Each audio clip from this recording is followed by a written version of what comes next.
Okay, Megan, I know what you're thinking. Every company and organization has unlimited money to spend on every product and service and wouldn't mind paying us, even lowly professors or consultants, unlimited dollars. The experience you've had in life? Absolutely. Yeah, I figured as much. Turns out, as we all know, that's not the case. And everybody has constraints, even if you're a multi-billion-dollar business or a really early stage, well-backed venture company. This exercise around buy a feature is all around ruthless prioritization, so that if you have a product roadmap or an order of events that you need to invest in, you understand how to take that total number of dollars that you can potentially invest and ultimately organize it around the most compelling features in a population you'd like to serve. So, buy a feature has only a couple of really important steps. The first one is generating all those features. Now, when I'm thinking about a product or service, are these incremental improvements to the features I have? Are these net new things that we can invest in? What are my constraints if I'm inventorying all the potential things, whether they're features or some derivative of, that I could build? When we're thinking about the features, sometimes these are things that are in our backlog that we want to build, that we haven't built into our product yet.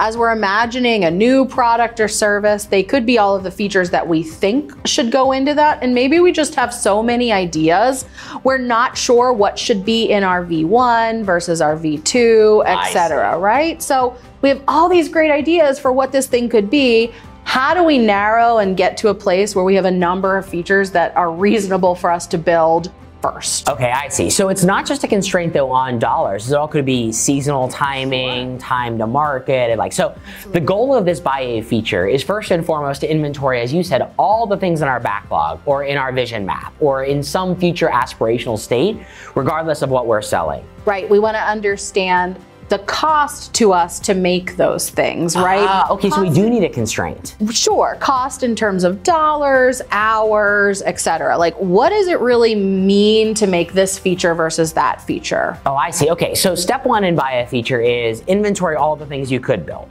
The next thing you're telling me I need to do is put a price tag on those features. Now, as you already articulated, sometimes that price is literal or known dollars of development resources or physical goods and services that go into actually selling the item.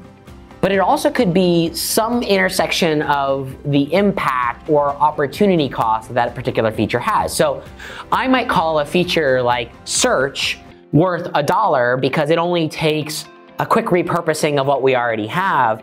But search could also be $10 if I've never done something like Elasticsearch. Exactly. Okay, got it. So step one, inventory all my features. Step two is ultimately put a price tag that either is literal dollars that I need to invest or rough amount of effort that it takes to manifest that feature. Right, relative dollars to one another, right? This feature is more expensive than this feature by this much. Okay, great point. And I've actually put a constraint in here, as you saw in the template, which is you're only allowed to choose even numbers, and the value has to be 1, 2, 3, 4, etc., up to $10, and you can't choose more than $10. Now, my hope for this is that that's just because I want to be able to compare the data to other folks. Is there another reason why we put a constraint on? Well, it just makes it easier for you to look at this and do the math later. Exactly. The important part that Megan highlights here is that even though sometimes features cost millions or tens of millions of dollars to deploy, we want to keep true to that relative ratio of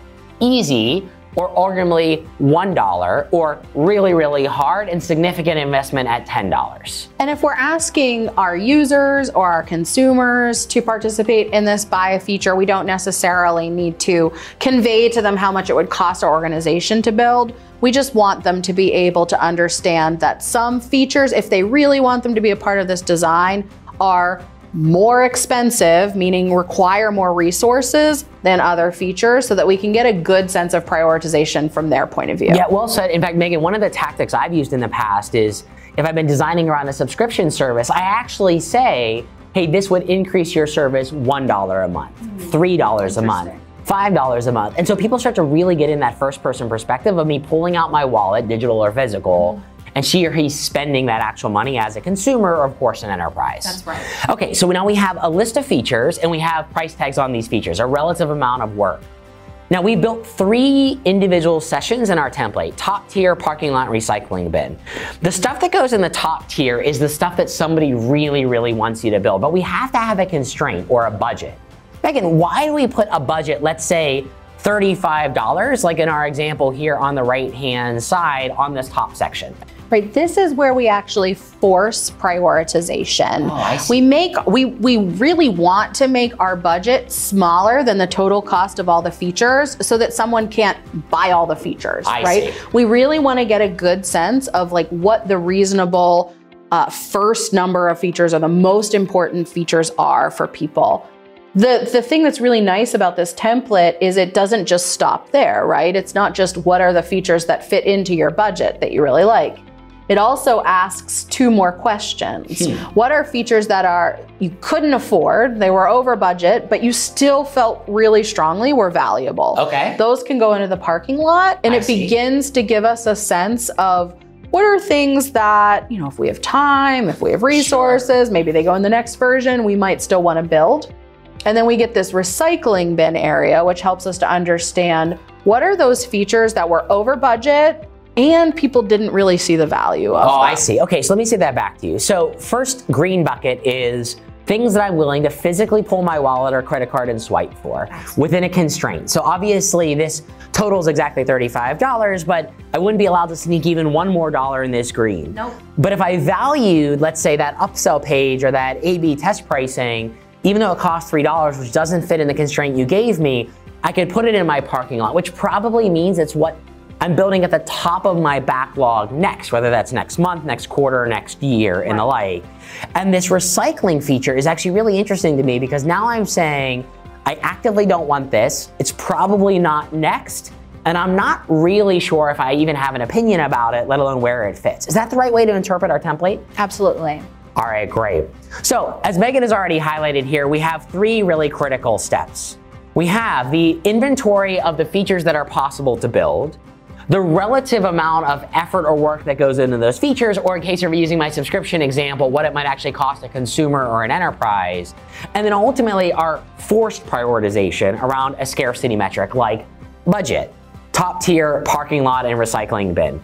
Megan, anything that you would offer in ways of coaching for a facilitator to take the ease off of someone if they feel like they're not going to get something if they don't put it in the green? I always remind people that if something is on this map, we've identified it as a good idea. Okay. So putting something in the recycling bin doesn't mean that that's a bad idea, never to be seen again. It just means not right now, right? I see. So we want to have people have the understanding that these concepts are being prioritized relative to each other, not rated as great ideas or throwaway ideas. I see. The ideas in the recycling bin could always come back if we can better position them, or if we have a more clear rationale for why those ideas need to exist. Perfect. And we've also included some fun coins in here that if you had multiple people weighing in or you had different functions contributing, we could actually use these coins instead of dots to vote on follow-on activities and ultimately do consolidation.